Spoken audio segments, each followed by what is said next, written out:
ওং নমঃ শিবায়। ওং নমঃ শিবায়। ওং নমঃ শিবায়। বন্ধুরা, 15ই মে 2025, হ্যাঁ, ঠিক এই দিনে কিন্তু দেবগুরু বৃহস্পতি তার রাশি পরিবর্তন করতে চলেছে। অর্থাৎ বৃষ রাশি থেকে বেরিয়ে মিথুন রাশিতে প্রবেশ করতে চলেছে। হ্যাঁ, তার ফলে আপনাদের জীবনে কি ইম্প্যাক্ট পড়তে চলেছে সে বিষয়ে আমি পুঙ্খানুপুঙ্খ আলোচনা করতে চলেছি। ভিডিওটি কমপ্লিটলি দেখুন, কারণ দীর্ঘ 1 বছর পর দেবগুরু বৃহস্পতি রাশি পরিবর্তন করছে এবং আগামী একটা বছর, পুরো 365টা দিন আপনাদের জীবনে যে যে বিষয়গুলোর কথা তুলে ধরব, সেই সমস্ত বিষয়গুলো আপনাদের জীবনে ঘটবেই। দেখুন, দেবতাদের গুরু অর্থাৎ দেবগুরু বৃহস্পতি একটি শুভ প্ল্যানেট। এই দেবগুরু বৃহস্পতি 15ই মে 2025 বৃষ রাশি থেকে মিথুন রাশিতে প্রবেশ করছে এবং আপনাদের জীবনে বিভিন্ন রকম পরিবর্তন কিন্তু আনতে চলেছে। হ্যাঁ, কারণ এই দেবগুরু বৃহস্পতি একটা বছর আপনাদের জীবনে যে যে পরিবর্তন ঘটবে সেই জায়গাগুলো অবশ্যই বলবো। যেমন আমি আপনাদেরকে বুঝিয়ে দিই, শনিদেব 2.5 বছর পর পর রাশি পরিবর্তন করে, রাহু কেতু 18 মাস পর পর রাশি পরিবর্তন করে, আর দেবগুরু বৃহস্পতি কিন্তু 1 বছর পর পর রাশি পরিবর্তন করে। অর্থাৎ এই যে আগামী একটা বছর আপনাদের জীবনে কি কি ঘটবে সেটাই আমি বলবো। তবে এই প্রসঙ্গে একটি কথা না বলেই পারছি না, বর্তমানে কিন্তু আপনাদের শনির সাড়েসাতি চলছে, অর্থাৎ শনির সাড়েসাতির ফার্স্ট ফেজ, তার তো একটা ইম্প্যাক্ট অবশ্যই থাকবে, কিন্তু পাশাপাশি দেবগুরু বৃহস্পতির রাশি পরিবর্তন আপনাদের জীবনে কতটা সুখকর হবে না খুব সমস্যা এনে দেবে সেটাই আমি তুলে ধরব। দেখুন, দেবগুরু বৃহস্পতি আপনাদের 2nd হাউস থেকে 3rd হাউসে প্রবেশ করছে এবং দেবগুরু বৃহস্পতির এই যে 3rd হাউসে প্রবেশ করে আপনাদের 3টা ঘরে কিন্তু দৃষ্টি পড়ছে। এক হচ্ছে 7th হাউস, দ্বিতীয় হচ্ছে 9th হাউস, তৃতীয় হচ্ছে 11th হাউস। এই প্রতিটা ঘরেরই কিন্তু একটা মাহাত্ম্য রয়েছে। এই প্রসঙ্গে একটি কথা বলে রাখি, দেবগুরু বৃহস্পতি যে ঘরে বসে, ভালো করে শুনবেন, দেবগুরু বৃহস্পতি যে ঘরে বসে সে ঘরে ডেফিনেটলি শুভ ফল দেয়, কিন্তু তার থেকে 2 থেকে 3 গুণ শুভ ফল দেয় যে যে ঘরে দৃষ্টি পড়ে। আপনাদের কোন ঘরে বসছে? 3rd হাউসে বসছে। 3rd হাউস কি দেখায় এটা আমাদেরকে জানতে হবে আগে। 3rd হাউস দেখায় আমাদের সাহস পরাক্রম, আমাদের পারিপার্শ্বিক পরিবেশ, আমাদের সমাজ, অনলাইন কোনো কাজ। এছাড়াও 3rd হাউস থেকে আমাদের শর্ট ট্রাভেলসকে বোঝায়, ধর্মীয় যাত্রাকে বোঝায়। তো একটা কথা আমি বলতে পারি, এই যে 3rd হাউসে যখন দেবগুরু বৃহস্পতি প্রবেশ করবে তখন আপনাদের ধর্মীয় যাত্রা হওয়ার সম্ভাবনা কিন্তু বাড়িয়ে তুলবে। ধরুন কোথাও ঘুরতে যাওয়ার দীর্ঘদিন ধরে প্ল্যান রয়েছে, ঘুরতে যেতে পারেননি, কিন্তু এবার ঘুরতে যাবেন, আপনাদের মধ্যে একটা সাহস পরাক্রম গঠন করবে।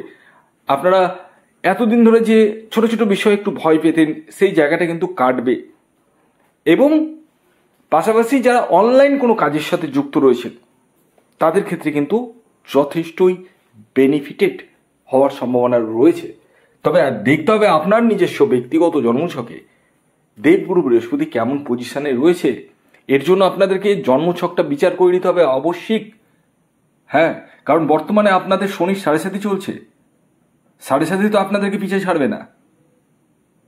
তো যাই হোক, এই 3rd হাউসে দেবগুরু বৃহস্পতি এই ফলগুলো কিন্তু দেবে। এবার আসি দৃষ্টি পড়ছে 7th হাউস। 7th হাউস থেকে আমরা কি বুঝাই? Daily income. অর্থাৎ আমরা যারা ধরুন চাকরি করছি, তারা চাকরির সাথে সাথে একটা ব্যবসা স্টার্ট করতে পারেন। সেটা অনলাইন বিজনেসও হতে পারে বা কোনো পার্টনারশিপ বিজনেসও হতে পারে, কারণ 7th হাউস থেকে পার্টনারশিপ জায়গাটাও দেখায়, 7th হাউস থেকে ম্যারিড লাইফকে দেখায়, বিবাহের জায়গাটা দেখায়। অর্থাৎ যারা বিবাহের জন্য প্রচেষ্টা করছেন দীর্ঘদিন ধরে, এবার কিন্তু দেবগুরু বৃহস্পতির দৃষ্টি পড়ার ফলে 7th হাউসে আপনাদের বিবাহের জায়গাটা কিন্তু সম্পন্ন হওয়ার সম্ভাবনা রয়েছে।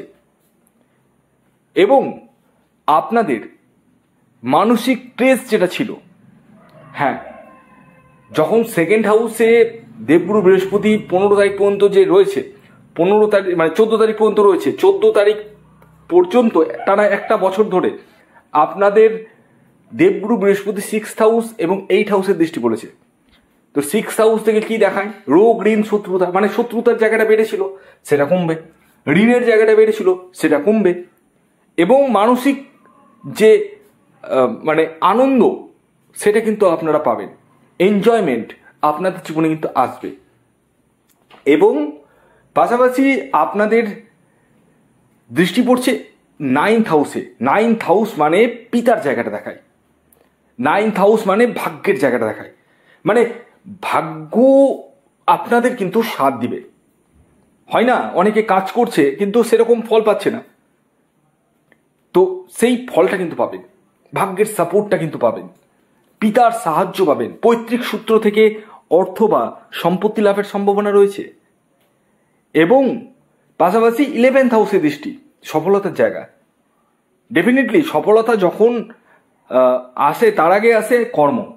ওই যে আমি বললাম ডেলি ইনকামের সোর্স বেড়ে যাবে, আপনাদের মধ্যে ডিজায়ারের জায়গাটা আসবে।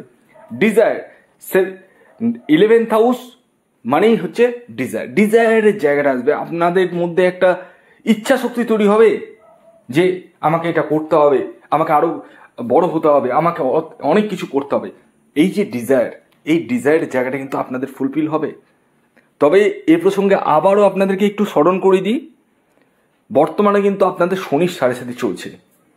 শনির 7.5 থেকে যদি মুক্তি পেতে চান তাহলে ইমিডিয়েটলি শনি রক্ষা কবচ ধারণ করুন, তাতে কিন্তু আপনারা অনেকটাই উপকৃত হবেন। স্ক্রিনে দেওয়া হোয়াটসঅ্যাপ বুকিং নাম্বারে আপনারা যোগাযোগ করতে পারেন। যারা আমার সাথে পরামর্শ করে ভাবছেন তারা যোগাযোগ করুন। আর আরেকটি কথা বলে দিই, এই যে দেবগুরু বৃহস্পতির রাশি পরিবর্তন টানা একটা বছর আপনাদের জীবনে আকস্মিক অর্থ কিন্তু আনবে। হ্যাঁ, না হওয়া আটকে যাওয়া কাজ কিন্তু হয়ে যাবে, ফ্ল্যাট বুকিং করতে পারেন, গাড়ি কিনতে পারেন, ঘরকে রেনোভেট করতে পারেন, বিবাহের জায়গাটাও শুভ, মানসিক স্ট্রেসের জায়গাটা কমবে। তা বলে যে একদম থাকবে না তা নয়, কারণ শনি 7.5 চলছে। শনি 7.5 মানে শনি মানে নেগেটিভ দিতে চাইবে, আবার এদিকে দেবগুরু বৃহস্পতি পজিটিভ দিতে চাইবে। তো কিছু সময় আপনাদের স্ট্রেস থাকবে, কিছু সময় আবার ভালো লাগবে। এই জায়গাগুলো কিন্তু আপস অ্যান্ড ডাউনস হবে। এই জন্যই আমি বারবার বলছি নিজের জন্মছকটা একবার হলেও বিচার বিশ্লেষণ করে নিন। তো এই গেল মেষ রাশির জাতক ও জাতিকার দেবগুরু রাশির পরিবর্তনে কি কি ফল পেতে চলেছেন। ভিডিওটি এখনকার মতো এ পর্যন্তই। ধন্যবাদ।